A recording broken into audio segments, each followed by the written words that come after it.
Now, something that doesn't have to do with the NBA playoffs, that still revolves around the NBA. Let's talk about the NBA draft lottery, which happened last night. Number one pick ended up falling to New Orleans Pelicans. Oh, I thought it went to the Heat.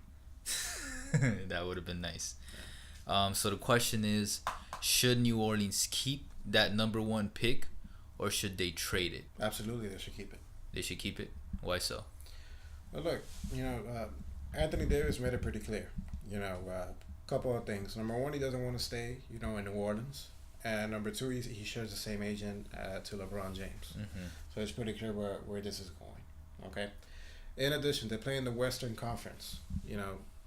Let's say, Golden State, KD leaves. That's still a stacked team, that at the core, it won 73 games. And if KD leaves, they're going to use those resources, those money, to, bolster up their bench. Yeah. They're not going to take out Golden State. Yes, they could make room. They have Drew Holiday, they have Zion, they have Anthony Davis, and let's say they release Solomon Hill. Mm-hmm. Using the stretch provision, they're gonna have about $25 million in cap space. They could sign somebody, really good. But what's gonna be their ceiling? Western Conference Finals? Maybe not even. Not even. Probably second round. Because the West is so stacked. Yeah. You think that's worth it? For if they trade Anthony Davis? No, if they stick with Anthony Davis. Oh, nah. No, come on. The guy wants to win, a championship. And right now they got really lucky that, they're going to get most likely Zion Williamson, which is a building block, which they can have, to speed up the rebuilding process. Yeah. You get me? And, with trading to Anthony Davis, they can get quite a bit, of assets. And what's going to help them out their case even more is that they have Zion Williamson. They're going to get the number one. So you would pick. rather, if you were the Pelicans GM, you would rather build around Zion than Anthony Davis at this point? Correct. Okay. For the long term. He's not going to stay. Yeah. Well, see, the reason I asked the question and why it came into my mind was I heard from when the Jump was covering the lottery that David Griffin said that it's still their number one priority to convince Anthony Davis to stay.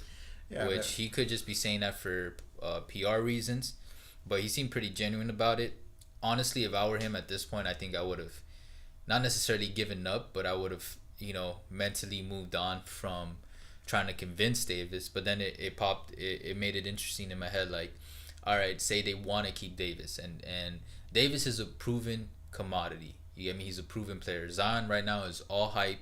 We don't know necessarily how he translate into the NBA. We have all these predictions and theories, but we don't necessarily know. And so it made me wonder, like, all right, what if several teams offer good packages for that number one pick? Oh, okay. If it's like and then you package Davis. Well, not I mean package Davis, but I mean if they find good players to surround Davis which is what they've been trying to convince him. Like, look, we're trying to build a competitive winning team, a contender for you. Then I could see, all right, we'll trade Zion for like an all-star and like one or two good role players or something of that sort. I wouldn't trade Zion unless I'm getting like a young, like, good player that's gonna be like a star, like, for example. Well, you don't want too young because Anthony Davis is 26, and he doesn't want to wait around no more to try to win a chip. No, what I mean is like young and like proven per se, like a Jason Tatum per se. Like, okay. You saw what happened in the playoffs. Semi-proven. Semi-proven. He's more proven than Zion Williamson right now. Yeah. Because he's been in the league, and you saw last year in the playoffs, the guy stepped up. Well, see, that's another reason why I brought up the question, because I mean, I could see why they keep Zion and they can try to convince Davis, like, look, now that we have Zion, we can build you two. One problem is that I don't think that'll necessarily work because they both play down low, so that will make the paint very congested. But on top of that, Zion is 19, I believe, right?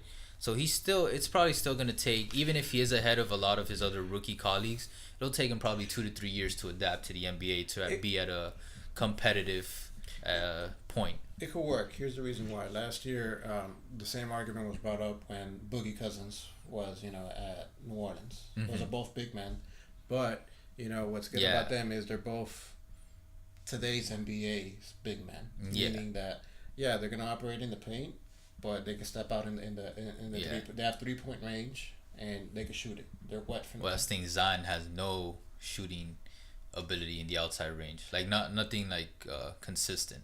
Okay. Well, I mean, Yeah, there's And that. here's the difference between Boogie and Zion. Boogie had been in the league for a couple of years, and he had already proven to be an all-star before he went to the Pelicans. It all depends what type of package they get. Hmm. Now, I don't think they're gonna get the packages for Zion. Most of the packages they're gonna get is for Anthony Davis. Yeah, Because, like you said, right now Anthony Davis is a proven commodity. yeah. See, I agree. I would trade the pick if the package is that good, and if Davis can give his word to the GM that he would stay if the package is that good. Now, if Davis is really intent on leaving, um, then I would definitely keep the number one pick, and then I would try to trade Davis because he's on his last year contract. You could try to trade Davis during the next regular season or even during the summer, and then even find a good package, for Anthony Davis. Even though everybody wants him, like everybody knows he wants out, you can still find some good players, maybe a vet to surround Zion with, and then start building with Zion. So like yeah, there's a lot of under the radar things that could make either decision successful. I think them landing Zion is just gonna give them more leverage per se in Anthony Davis trade because, okay, why should we trade Anthony Davis? We already got our headliner for the rebuild.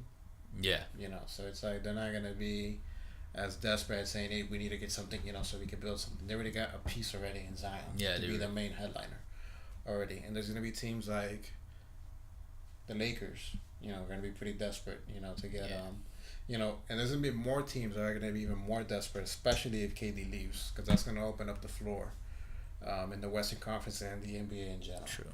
Well, I just remember another reason why I also made me think about the question is like when you looked at Zion's reaction when the Pelicans were announced the number one pick. He not that he necessarily seemed disappointed, but he did not seem ecstatic.